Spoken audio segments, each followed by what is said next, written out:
정말 안심할 수가 없습니다. 요즘에 9시 구간에 고점도 나왔다, 저점도 나왔다, 잘 그러는데요. 오늘도 비슷합니다. 지수가 2,000선을 지금 내줬습니다. 거기에다가 빠르게 좀 상승폭을 반납하면서 코스피는 하락 전환이 임박해 있는 모습이고요. 믿었던 외국인이 지금 현선물 모두 다 매도로 돌아서 있습니다. 프로그램 쪽에서 한 400억 원 정도 한 5분 상간에 쏟아진 것이 지금 코스피 지수 하락의 원인으로 분석이 되고 있고요. 코스닥도 분위기 비슷합니다. 코스닥 쪽에서도 외국인 매도 물량이 갑자기 좀 늘어나면서 역시나 상승폭 빠른 반납 그리고 하락 전환 임박해 있는 시장의 분위기가 약간은 좀 변화하려는 모습 보여주고 있는데요. 9시 42분 구간 상당히 좀 중요하죠. 작전 타임 갖겠습니다. 오늘 감독은요. 토마토 투자자문의 박준영 운영위원 모셨습니다. 안녕하세요. 네, 안녕하십니까. 네. 오늘 작전명부터 들어볼게요. 예, 오늘 시장 작전명 투자의 원칙에서 나오는 내용인데요. 로우 리스크, 로우 리터로 잡아봤습니다. 보통 하이 리스크, 하이 리턴 얘기는 많이 하는데 이 시점에서 로우 리스크, 로우 리턴에 주목하신 이유는 뭐예요? 예, 이제 주식의 자산운용의 원칙이 리스크가 크면 기대 수익이 크고 하이 리스크, 하이 리턴이고 리스크가 없으면 또 기대 수익이 낮습니다. 현재 종합주가지수 2,000포인트 기준으로 본다면 여러 가지 정책이 랠리라든가 또 분위기로 봐서 추가 상승할 수 있는 그런 분위기지만은 펀드멘탈이라든가 그런 부분들이 부진한 그런 부분이기 때문에 전반적으로 리스크가 없는 그 구간 쪽에서 제한적인 등락 국면 속에서 어떤 어느 정도 안도래는 지속되지 않겠는가. 그렇지만 기대 수익이 크지 않다는 것 점에서 오늘 같은 경우도 지수가 12포인트 올라갔다가 금방 지금 마이너스 나오지 않습니까? 지난주에도 얘기했다시피 주가 빠르게 가지 않는다고 그랬습니다. 단계적으로 상승하기 때문에 올라갈 때는 추경 매수하기는 좀 부담스러운 그런 부분이기 때문에 리스크가 적다는 것 자체는 그만큼 기대 수익을 좀 낮추면서 짧게 대응을 해야 된다는 그런 관점에서 오늘의 작전명을 로우 리스크, 로우 리턴 잡아봤습니다. 욕심을 좀 내리고 안정적인 쪽으로 이렇게 좀 보시는 것 같은데 그럼 오늘 확인할 만한 체크포인트 화면으로 먼저 보시죠. 오늘 다룰 내용 키워드입니다. 리스크온과 펀더멘털 부진, 환율과 외국인, 마지막으로 실적 차별합니다. 첫 번째로 리스크온 보겠습니다. 어떤 키워드인가요? 예, 리스크온이라는 자체는 이제 위험자산 선호 현상이라고 좀 봐야 되겠죠. 그쵸. 그동안 이제 안전자산 쪽에서 머물러 있던 자금들이 글로벌 시장에 여러 가지 정책 이벤트에 따라 가지고 불확실성이 빠르게 해소가 좀 되면서 안전자산에 머물러 있던 자금들이 빠르게 위험자산 쪽으로 자금이 이동이 좀 되고 있다고 봐야 될 것 같습니다. 대표적인 위험자산이라고 할 수 있는 유가라든가 원자재 가격이 빠르게 상승을 하고 있고 대표적인 위험국가인 신흥국, 이에 따라 신흥국가들에 대한 통화 가치가 최근에 급등을 좀 하고 있지 않습니까? 네. 반면 또 대표적인 안전자산이라고 할 수 있는 달러 가치는 최근에 좀 많이 하락하고 있는 그런 부분입니다. 이렇던 부분들이 최근에 주가가 상승을 이끌었던 것 같고 특히 이렇던 위험성 지표가 좀 약화가 좀 되면서 신흥국 증시가 최근 들어서 상당히 강세를 보였습니다. 제가 표를 좀 준비해봤는데 작년 연말 대비해서 본다 한다면 왼쪽 부분 자체가 다우지수를 비롯한 나스닥, 독일, 프랑스라든가 일본 중심의 어떤 선진국 증시입니다. 선진국 증시들은 대체로 어떻게 보면 안전하지 않습니까? 그렇다는 관점에서 아직까지는 회복을 좀 못된 상태인데 최근에 주가가 급반등한 부분 자체가 이머징 시장의 대표적인 원자재 국가라고 할 수 있는 러시아라든가 브라질 같은 경우는 거의 한 17% 가까운 어떤 급등을 좀 보였다고 봐야 될 것 같고요. 네. 그다음에 아시아 시장 이머징 마켓 쪽에 어떤 인도는 좀 빠졌지만은 중국이라 인도는 약세를 보이고 있지만 인도네시아라든가 대만 증시 같은 경우도 작년 연말 지수 대비해서 플러스 5% 정도까지 상승하는 그런 움직임을 보였는데 우리나라는 아직까지는 상대적으로 약간 더 부진한 부분입니다. 약 1%에서 2% 정도까지 작년 연말 지수 네. 대비해서 상승을 좀 하고 있는데 이런 어떤 부분들은 전반적으로 글로벌 시장의 자금 흐름 자체가 위험 자산의 자금 이동이 좀 되면서 2주 전부터 신흥시장 쪽으로 자금이 급속하게 유입되는 그런 효과를 우리나라 시장도 보고 있다고 좀 볼 수가 있지 않겠는가. 현재 어떤 흐름, 원자재 가격 안정을 좀 차지고 있는 쪽이고 또 글로벌 시장의 통화 부분 자체가 양적 완화 정책으로 유지가 되고 있는 그런 부분이기 때문에 신흥시장들에 대한 또 자금 유입이 상대적으로 표를 보니까 2012년도 이후에 지속적으로 돈이 빠져나갔거든요. 신흥시장 쪽에서는. 근데 이런 또 부분들이 최근 들어서 본다 한다면 선진국 시장 같은 경우도 서유럽을 중심으로 자금이 빠져나가고 있는 쪽인데 미국 같은 경우는 양적 완화 정책, 즉 금리 인상 기조 자체가 퇴조가 좀 되면서 자금 유입되는 쪽에 특히 이머징 시장에 자금이 유입되고 있기 때문에 어느 정도 이런 어떤 부분들은 당분간 리스크의 어떤 선호 현상은 좀 지속되지 않겠는가 그랬던 관점에서 볼 수가 있을 것 같습니다. 그러면 오늘 첫 번째 체크 포인트는 작전명하고 좀 상충되는 거 아닌가요? 일단 이런 어떤 부분들이 조금 이따 좀 말씀드렸던 이제 세 번째 제가 나올 수 있는 부분이라 좀 봐야 될 것 같아요. 추가적으로 네. 유입된 부분 자체는 개인적으로 좀 제한적이지 않겠는가 그랬던 그래요? 부분도 이따 좀 체크해 보도록 하겠습니다. 그럼 두 번째로 넘어갈게요. 펀더멘털 좀 별로 안 좋죠? 네, 그렇습니다. 일단은 종합주가 진짜 2,000포인트 이상에서는 어떤 정책적인 안도 랠리 때문에 주가가 상승을 한 겁니다. 추가적으로 네. 상승하기 위해서는 뭐 추가적인 펀드멘탈의 개선 여부 자체가 중요하다고 좀 봐야 될 것 같은데요.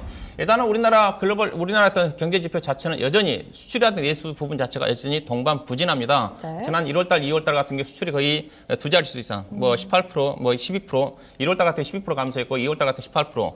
최근에 3월달까지 수출 동향을 좀 본다 한다더라도 3월달 자체도 3월 10일까지 기준으로 나온 거 보면 약 8% 정도 수출 지표 자체가 감소되는 부분입니다. 여전히 내수 지표 자체도 안 좋은 어떤 그런 부분이라는 관점에서 최근에 있던 환율 부분이 또 빠르게 좀 급반등을 좀 하고 있다는 부분 자체도 어떤 네. 3월달, 4월달 이후에 또 수출 부분 자체가 좀 더 전개될 가능성이 있지 않겠나 그런 부분도 좀 보셔야 될 것 같고요. 그 다음에 현재 종합주가지수 뭐 여기서 얘기를 하고 있지만 2,000포인트 기준으로 본다면 PER 기준에서는 지금 금융위기에 가장 높은 수준이라고 얘기하고 있지 않습니까? PER 11배 정도 되는 수준이기 때문에 네. 이러한 부분들이 또 추가적인 상승을 제한하는 그런 즉 글로벌 시장의 분위기 자체는 어떤 안돌리기 때문에 위험자산 쪽 자금이 이동되고 있는 그런 분위기지만은 펀드멘탈 부분 자체가 부진하다는 그런 부분을 본다 하더라면 주가의 어떤 상승 부분 자체는 제한적인 국면 속에서 등락이 전개되지 않겠나 봐야 될 것 같습니다. 지금 얘기해 주신 거 표로 지금 한눈에 좀 들어오게 볼 수 있을 것 같아요. 지금 먼저 수출과 관련된 내용부터 좀 볼 건데요. 이게 0 밑에 있으면은 수출 마이너스 성장이죠. 그렇죠. 예, 안 그렇죠. 좋다는 우리나라 거고. 시장이 2월 달까지 14개월 연속 마이너스 성장입니다. 작년 1월 달부터 시작을 해가지고 네. 1월 달에 1월 달에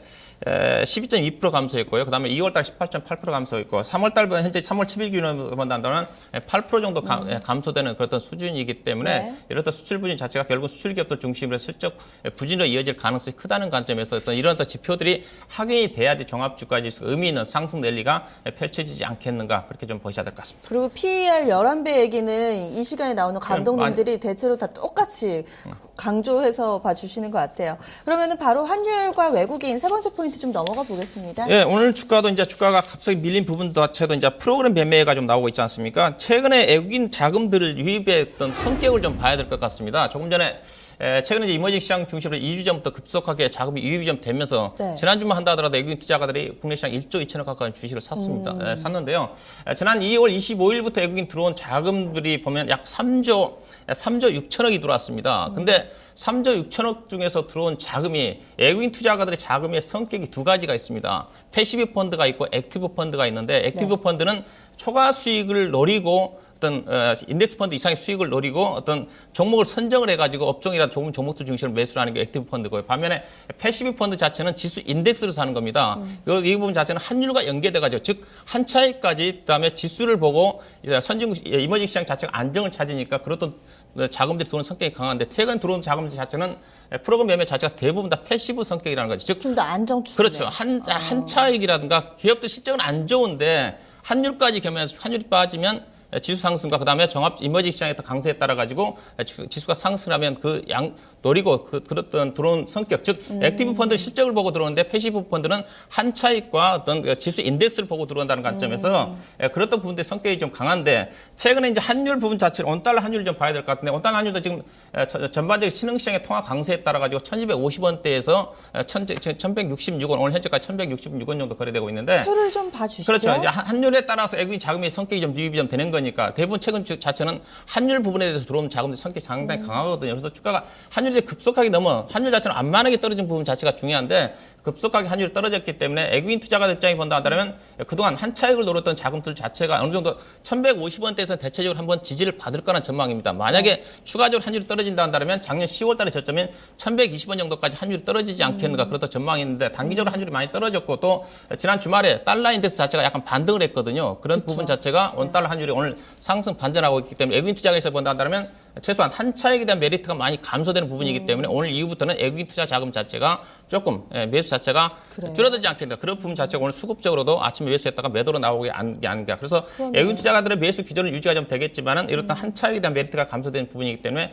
매수 규모 자체는 줄어들지 않겠는가. 좀 봐야 될 것. 반면 기관 투자가들은 1950부터 2030포인트 상당에서는 상당히 한매 물량 자체가 많이 대기하고 네, 있기 때문에 네. 이렇던 부분들이 중립적인 수준에서 수급이 전개될 가능성이 크지 않겠나 봐야 될 것 같습니다. 그래서 마지막 키워드가 실적이에요. 예, 일단 그래서 정책 랠리는 끝났기 때문에 어떻게 보면 지금부터는 실적의 어떤 차별화 장세를 염두에 두는 종목에 집중을 하는 그런 매매 전략이 필요할 것 같은데요.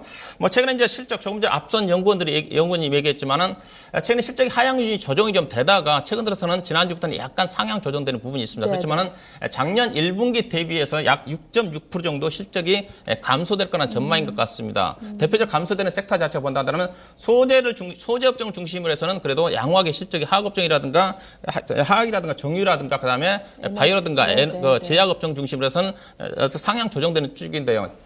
반면에 산업재 관련 섹터인 조선이라든가 건설업종 중심으로 해서는 실적 조정폭이 상당히 큽니다. 이런 것들이 대표적인 그런 부분이라 좀 봐야 될 것 같은데 그래서 최근에 주가 움직임을 본다 하더라면 그래도 실적이 괜찮은 화학이라든가 정유업종 자체는 지난주 후반부터 그래도 거의 고점 수준까지 유지가 좀 되고 있는데 반면에 실적이 안 좋은 조선업종이나 건설업종 같은 지난주 목요일 날 같은 상당히 변동성이 크지 않습니까? 이런 부분들이 지난주 후반부터 실적에 대한 차별화가 나타나고 있기 때문에 1분기 이제는 실적이기 때문에 1분기 실적이 중요한 부분이기 때문에 1분기 실적이 상향된 그런 업종이라도 종목 중심으로 해서 단계적으로 차별화가 진행되는 장세가 펼쳐지지 않겠나 봐야 될 것 같습니다. 네, 그럼 바로 전략 넘어가겠습니다. 좀 어떻게 세워볼까요?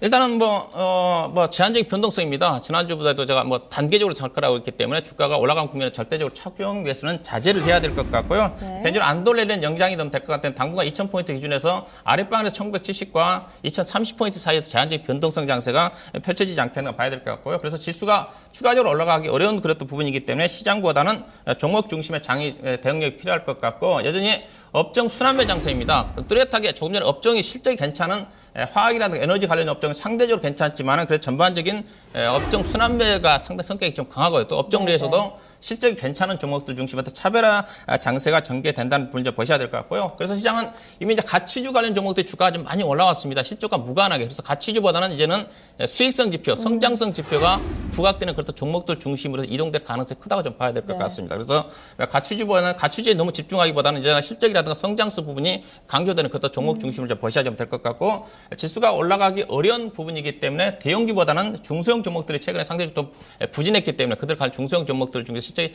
괜찮은 종목들 중심으로 해서 선별적인 종목을 집중을 해서 대응할 필요가 있을 것 같습니다. 실적 좋은 종목 좀 뽑아주셨죠? 저희 화면으로 좀 그 표 설명해 주시면 좋을 것 같아요. 예, 일단은 1분기 영업이익 상향 종목 증권사 자료를 제가 좀 카피를 해봤는데 대부분 종목들이 OCI라든가 카카오라든가 SO일, 한진칼, LS산전, 관련 종목도 한미약품, 그렇다 종목 대한항공이라든가 관련 종목들이 대형주 중에서는 실적이 그래도 1분기 실적이 최근 들어서 상향되는 그렇다 종목들이기 때문에 이들 관련 종목 중에서 조정권에서 일부 종목도 충분히 반영된 종목들이 많기 때문에 조정권에서 관심을 가져볼 필요가 있을 것 같습니다. 저희가 종목 이 화면으로 좀 여유 있게 보여드렸으니까 쭉 눈으로 훑으시면서 그동안 관심권 내에 두셨던 종목은 이런 부분까지 좀 참고해 보시면 좋을 것 같습니다.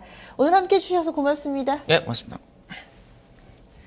오늘의 작전명 로우 리스크, 로우 리턴이었습니다. 그럼 이에 따라서 어떤 전략 세우면 좋을지 다시 한번 그 내용 정리해 보겠습니다.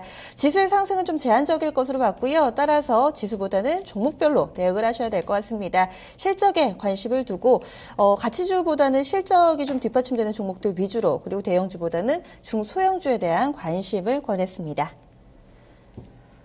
아이고 약간 아쉽게 됐습니다. 코스피가 결국에는 파란불이 좀 들어오네요. 9시 구간대 좀 눈을 뗄 수 없는 분위기가 꾸준히 연출이 됐는데 하지만 지나온 시간보다 남은 시간이 훨씬 더 많이 남아 있습니다. 기대 잃지 마시고요. 이번 주 첫 번째 거래일 확실하게 기분 좋게 마무리하시기 바랍니다. 지금까지 전달드린 내용은 투자 판단에 대한 도움 말씀이었고요. 하지만 종목의 상승과 하락을 보장하지는 않습니다. 신중한 판단이 필요하겠죠. 그럼 여기서 인사드리겠습니다. 함께해 주신 여러분 고맙습니다.